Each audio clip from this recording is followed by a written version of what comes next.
Selamat pagi semuanya. Pada video kali ini kita akan membahas tentang manajemen kinerja. Kita akan mengupas arti pentingnya manfaat, tantangan, dan isu strategi yang berkaitan khususnya di sektor aparatur. Materi ini kita akan membahas tentang manajemen kinerja, arti manfaat, tantangan, dan isu strategi. Sebelumnya perkenalkan, nama saya Hipat Fajriah dari RA10. Nah, dari pengertian manajemen itu sendiri berasal dari kata to manage, yang berarti mengendalikan, menangani, atau mengelola suatu pekerjaan untuk mencapai tujuan kinerja. Di sisi lain, berorientasi pada masa depan dengan disesuaikan dengan kondisi spesifik setiap organisasi atau individu. Jadi, manajemen kinerja merupakan kegiatan yang secara berkesinambungan mengkaji ulang kinerja untuk meningkatkan dan mengembangkan. Nah, dari tujuan manajemen kinerja ini, menurut Noe DKK 1999, manajemen kinerja ini memiliki 3 tujuan utama, yaitu strategi, administratif, dan pengembangan. Tujuan strategi berkaitan dengan pencapaian tujuan organisasi secara keseluruhan. Tujuan administratif berkaitan dengan pengambilan keputusan berkaitan personalia seperti promosi dan kenaikan gaji. Sedangkan tujuan pengembangan berfokus pada peningkatan kemampuan dan keterampilan individu. Nah, dan ada juga prinsip dasar manajemen kinerja. Beberapa prinsip dasar manajemen kinerja ini meliputi menghargai kejujuran, memberikan pelayanan, tanggung jawab, menciptakan suasana kerja yang menyenangkan, adanya rasa kasih sayang, perumusan tujuan yang jelas, konsensusis, dan kerjasama berkelanjutan, komunikasi dua arah, dan umpan balik. Dan ada juga kriteria keberhasilan manajemen kinerja. Manajemen kinerja yang berhasil ditandai dengan beberapa kriteria, antaranya memungkinkan pengalaman dan pengetahuan individu digunakan untuk memodifikasi tujuan organisasi, proses yang disesuaikan dengan pekerjaannya sebenarnya memberikan nilai tambahan jangka pendek dan panjang, proses yang transparan dan adil, serta memperhatikan pendapat stakeholder untuk memperbaiki. Nah, ada juga tantangan manajemen kinerja. Manajemen kinerja ini seringkali dihindari oleh manajer dan pekerja. Manajer mungkin melihatnya sebagai beban tambahan, sementara pekerja mungkin ragu akan manfaatnya. Dan manfaat manajer kinerja ini, manajemen kinerja memberikan banyak manfaat baik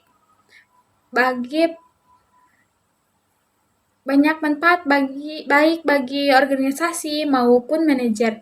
Bagi organisasi, manfaatnya meliputi penyesuaian tujuan, memperbaiki kinerja, motivasi pekerja, dan lain sebagainya.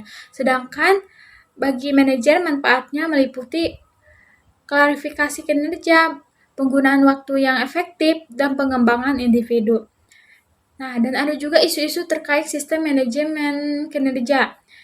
Terdapat beberapa isu yang perlu diperhatikan dalam sistem manajemen kinerja seperti revolusi, pengukuran kinerja, PS strategi, aset tak terwujud, kekuatan dan kelemahan teknologi informasi, krisis dan pengukuran kinerja, penyebab krisis, dan biaya pengukuran kinerja. Nah, dari kesimpulan materi ini, manajemen kinerja adalah kegiatan penting yang perlu dilakukan secara pengembangan kinerja. Semoga penjelasan ini bermanfaat.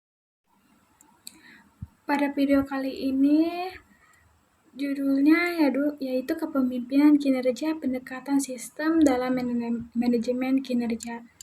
Pada video ini, saya akan menjelaskan tentang kepemimpinan kinerja meliputi pendekatan sistem dalam manajemen kinerja, konsep manajemen kinerja, dimensi kinerja bagi organisasi, strategi, dan faktor penentuan keberhasilan kinerja. Nah, pengertian Pengertian kepemimpinan dan kinerja ini, kepemimpinan adalah proses kompleks di mana seorang pemimpin mempengaruhi bawahannya untuk mencapai visi, misi, dan tujuan organisasi. Kinerja adalah hasil yang dicapai seorang dalam melaksanakan tugas-tugasnya. Dan sistem dan proses manajemen. Sistem dan proses manajemen kinerja adalah kerangka kerja yang digunakan organisasi untuk mengelola, mengukur, dan meningkatkan kinerja individu, tim, dan departemen sesuai dengan tujuan yang telah ditetapkan. Sistem ini mencakup proses, metode, dan pengukuran untuk meningkatkan pencapaian tujuan individu karyawan yang sejalan dan tujuan keseluruhan organisasi. Dan ada juga konsep manajemen kinerja. Manajemen kinerja ini bertujuan mencapai keseimbangan optimal antara tujuan organisasi, pengembangan karyawan, dan efisiensi operasional. Tujuan meliputi ini mengelola kinerja organisasi dengan lebih terstruktur, meningkatkan efisiensi, membantu pengambilan keputusan, meningkatkan kemampuan organisasi, dan motivasi karyawan untuk bekerja produktif. Manfaat manajemen kinerja. Manfaat manajemen kinerja ini, manajemen kinerja memberikan manfaat bagi organisasi, manajer, dan individu. Manfaatnya antara lain ini meningkatkan kualitas kerja, mencapai budaya yang positif, dan pengembangan individu. Manajemen kinerja. Prinsip manajemen kinerja ini adalah dasar atau aturan yang mendasari tindakan atau proses. Prinsip ini menjadi dasar untuk mencapai tujuan organisasi. Prinsip-prinsip ini membantu dasar untuk merancang, mengimplementasikan, dan mengevaluasi sistem manajemen kinerja yang efektif. Kinerja dan manajemen kinerja. Manajemen kinerja ini adalah proses untuk membangun pemahaman bersama tentang apa yang ingin dicapai dan bagaimana hal itu dicapai, dan pedoman untuk mengelola dan mengorganisir orang yang meningkatkan kinerjanya individu dan organisasi. Dimensi kerja. Dimensi kerja ini meliputi kuantitas kerja, kualitas kerja, pengetahuan pekerjaan, kreativitas, kerjasama, ketergantungan, inisiatif, dan kualitas pribadi. Nah, dan strategi dan konsep pemimpinan ini, strategi manajemen kinerja berfokus pada metode yang digunakan untuk mencapai tujuan jangka panjang. Strategi pemimpinan kinerja merupakan ini mendekatkan kepemimpinan yang berfokus pada pencapaian hasil dan peningkatan produktivitas melalui pengelolaan kinerja individu secara efektif. Nah, dan karakter keberhasilan kepemimpinan kinerja ini, kepemimpinan kinerja yang berhasil ditandai dengan kemampuan komunikasi, motivasi, dan inspirasi, rasa tanggung jawab, dan pengembangan tim. Nah, kesimpulannya ini, manajemen kinerja yang efektif memerlukan pendekatan sistematis, memahami konsep dan prinsip-prinsipnya, serta memperhatikan dimensi kerja dan strategi yang tepat. Semoga presentasi ini bermanfaat. Kita lanjut dengan materi ini berjudul dengan manajemen kinerja pendekatan sistematis. Nah, kita akan membahas manajemen kinerja dengan pendekatan sistematis. Dunia yang bisnis saat ini sangat kompetitif dan dinamis. Organisasi perlu strategi yang efektif untuk bertahan dan berkembang. Manajemen kinerja menjadi salah satu pendekatan dalam mencapai tujuan jangka panjang. Organisasi pendekatan sistem dalam manajemen membantu organisasi melihat keterkaitan antara bagian agar lebih efisien dan adaptif. Pengertian manajemen kinerja ini, manajemen kinerja adalah proses sistematis untuk meningkatkan efektivitas organisasi melalui pengelolaan kinerja individu dan tim. Fokusnya pada keselarasan antara tujuan organisasi dan kontribusi tiap individu. Melibatkan pengukuran, pemantauan, evaluasi, serta pengembangan kepastian kerja. Pendekatan sistem dalam manajemen kinerja.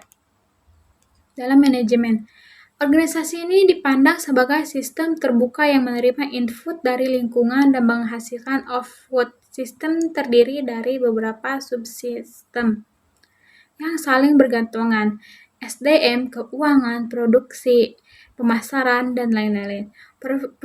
Perubahan di satu bagian akan mempengaruhi bagian lainnya. Sistem terbuka memerlukan umpan balik dari lingkungan untuk menyesuaikan strategi. Dan konsep kunci dalam sistem. Konsep kunci dalam pendekatan sistem adalah input, proses, output, feedback.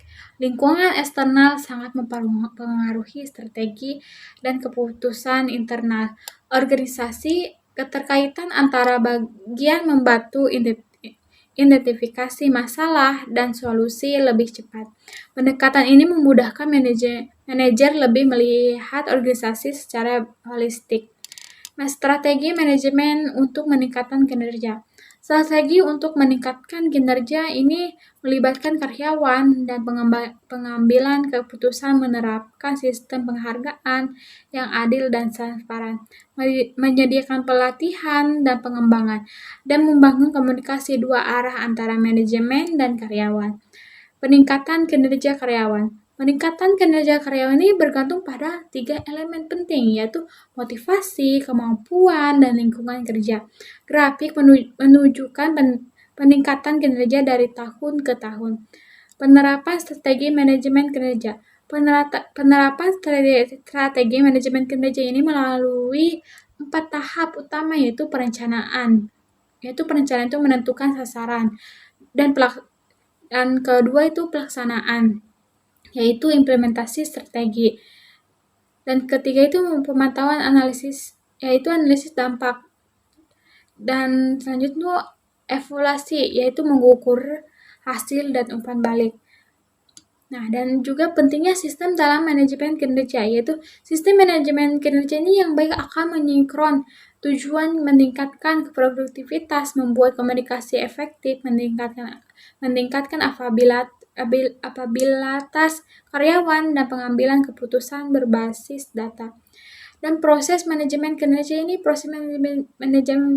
perencanaan kinerja, menentukan target, mengkomunikasi visi dan nilai. Dan ada juga monitoring kinerja, memberikan dukungan pelatihan, menetapkan prioritas kerja, dan peninjauan kinerja, performance appraisal, yang meliputi penilaian hasil kerja, umpan balik, dan penetapan tindak lanjut. Dan ada juga penilaian kinerja yang efektif. Penilaian kinerja yang efektif itu harus relevan, sensitif, dan reliable, dapat diterima semua pihak dan praktis. Nah, strategi manajemen yang tepat sangat penting untuk meningkatkan kinerja. Pendekatan yang sistematis, terarah, dan transparan akan meningkatkan motivasi dan kapabilitas karyawan. Sistem manajemen kinerja yang baik akan menciptakan lingkungan kerja yang efektif dan produktif. Lanjut, judul video ini adalah strategi planning dan manajemen model teknik dan analisis. Pada video ini, saya akan membahas tentang strategi planning dan manajemen meliputi model, teknik, dan analisis yang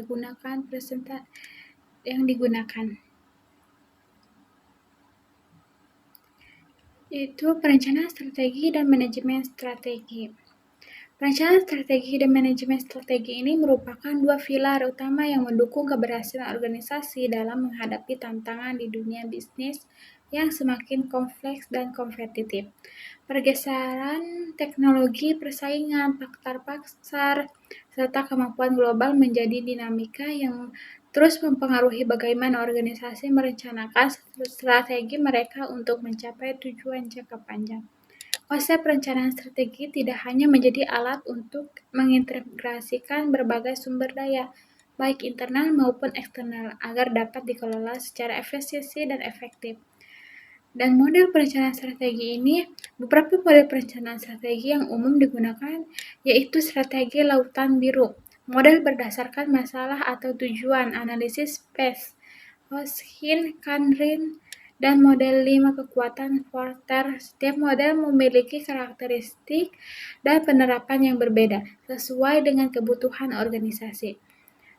Dan alat perencanaan strategi, alat-alat perencanaan strategi yang dapat digunakan yaitu peta strategis, matris SWOT, matris ANSOP, matris G, dan peta aliran strategis. Alat-alat ini membantu dalam menganalisis situasi, menetapkan strategi, dan mengukur kinerja. Manajemen strategi yang tepat. Manajemen strategi yang tepat ditunjukkan dengan penerapan strategi manajemen office SMO. SMO membantu integrasi strategi organisasi. SMO juga memiliki sejumlah fungsi utama, yaitu manajemen sponsor, pengukuran kinerja, perencanaan strategi, komunikasi strategi, manajemen anggaran, pengukuran anggaran, pengembangan tenaga kerja, dan dukungan teknis. Proses SMO dibagi menjadi 3 kelompok, yaitu proses inti, proses SMO, dan proses integrasi. Manfaat dan kerangka perencanaan strategi. Manfaat dari kerangka perencanaan strategi yaitu mengarahkan anggaran, pengembangan manajemen, membantu pengambilan keputusan, dan membantu manajer dalam perencanaan jangka panjang perusahaan. Model-model strategi manajemen. Model-model strategi manajemen yang dapat digunakan yaitu Fitkin Model of Strategic Management yang meliputi visi organisasi, misi organisasi, dan tujuan organisasi.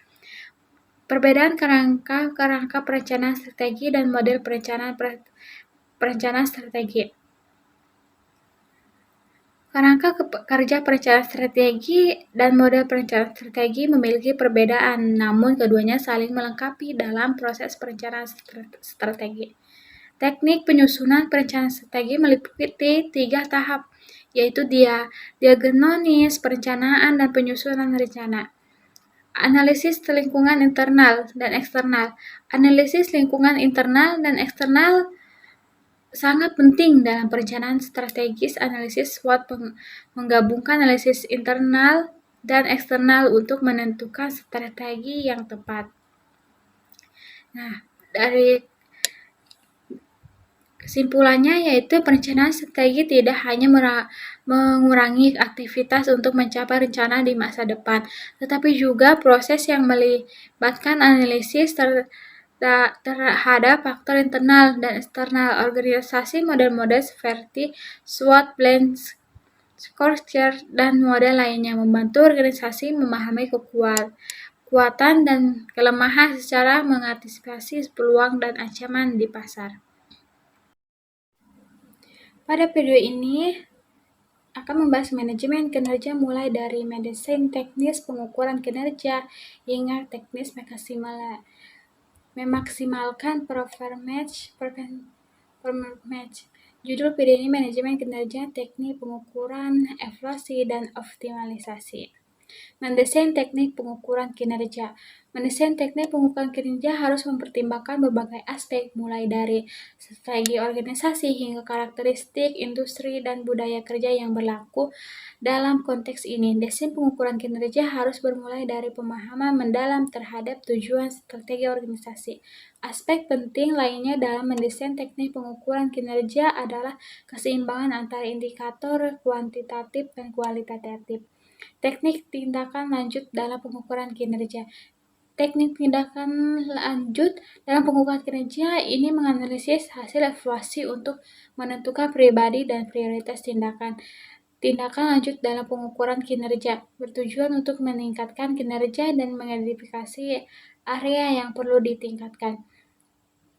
Manfaat tindak lanjut mengoptimalkan penggunaan sumber daya dan meningkatkan produktivitas.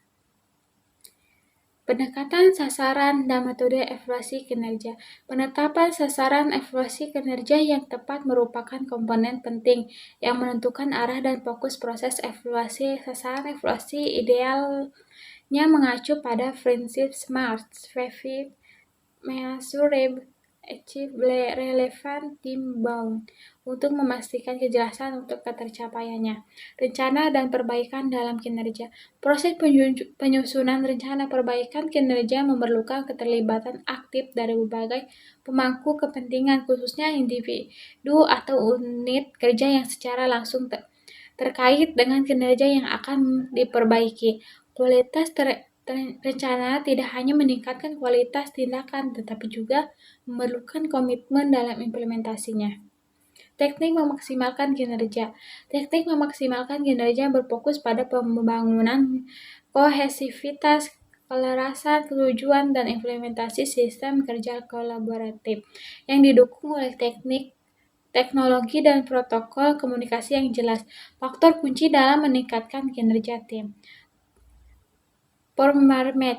Integrasi berbagai elemen format manajemen menjadi imperatif untuk menciptakan sistem pengelolaan kinerja yang koheren dan berdampak optimal.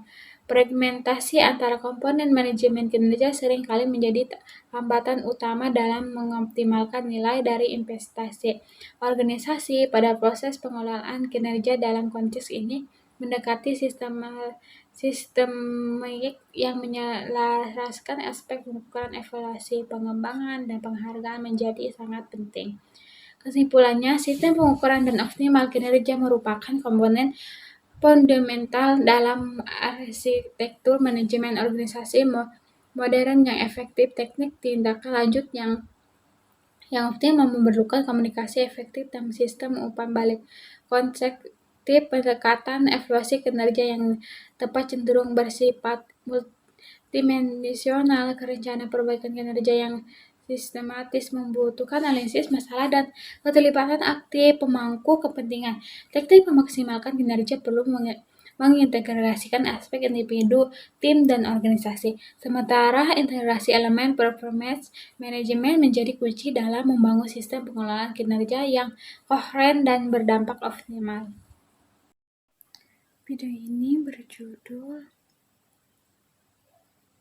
tentang manajemen kinerja, analisis kebutuhan, kompetensi, dan pengembangan karyawan.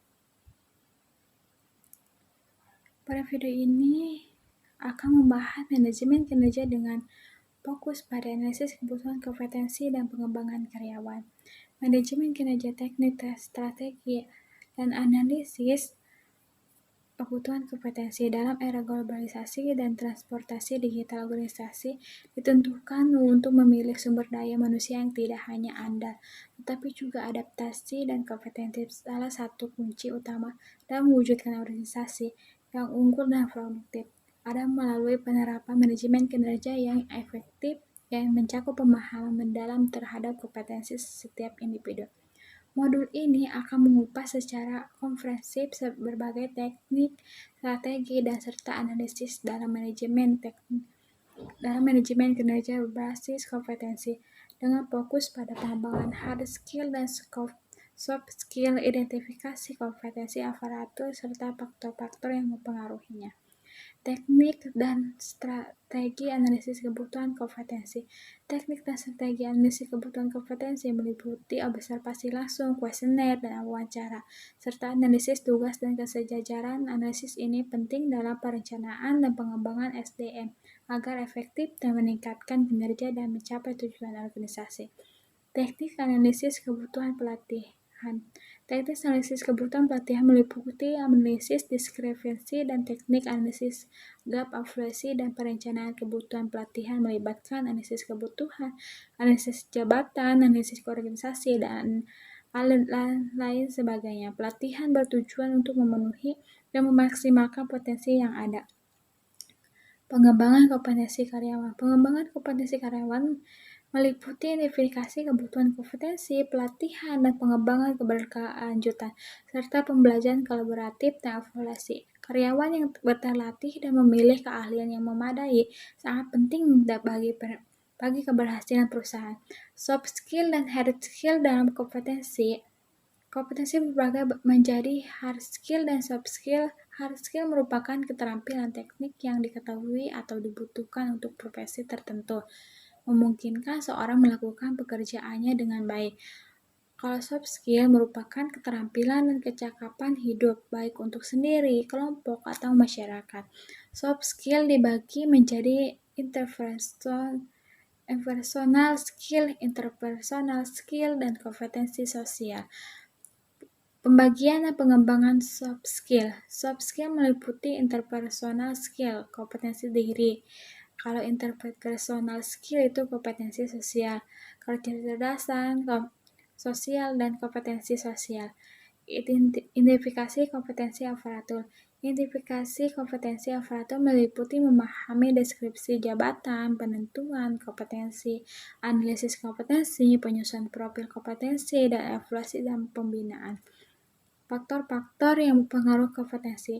Faktor-faktor yang mempengaruhi kompetensi sangat beragam. Grafik menunjukkan faktor-faktor seperti rasa ingin tahu, lingkungan, dan lain sebagainya.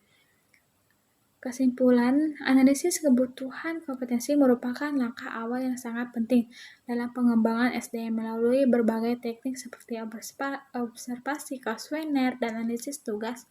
Organisasi dapat mengidentifikasi kekurangan kompetensi karyawan serta merencanakan pelatihan dan efektif. Pentingnya keseimbangan hard skill dan soft skill.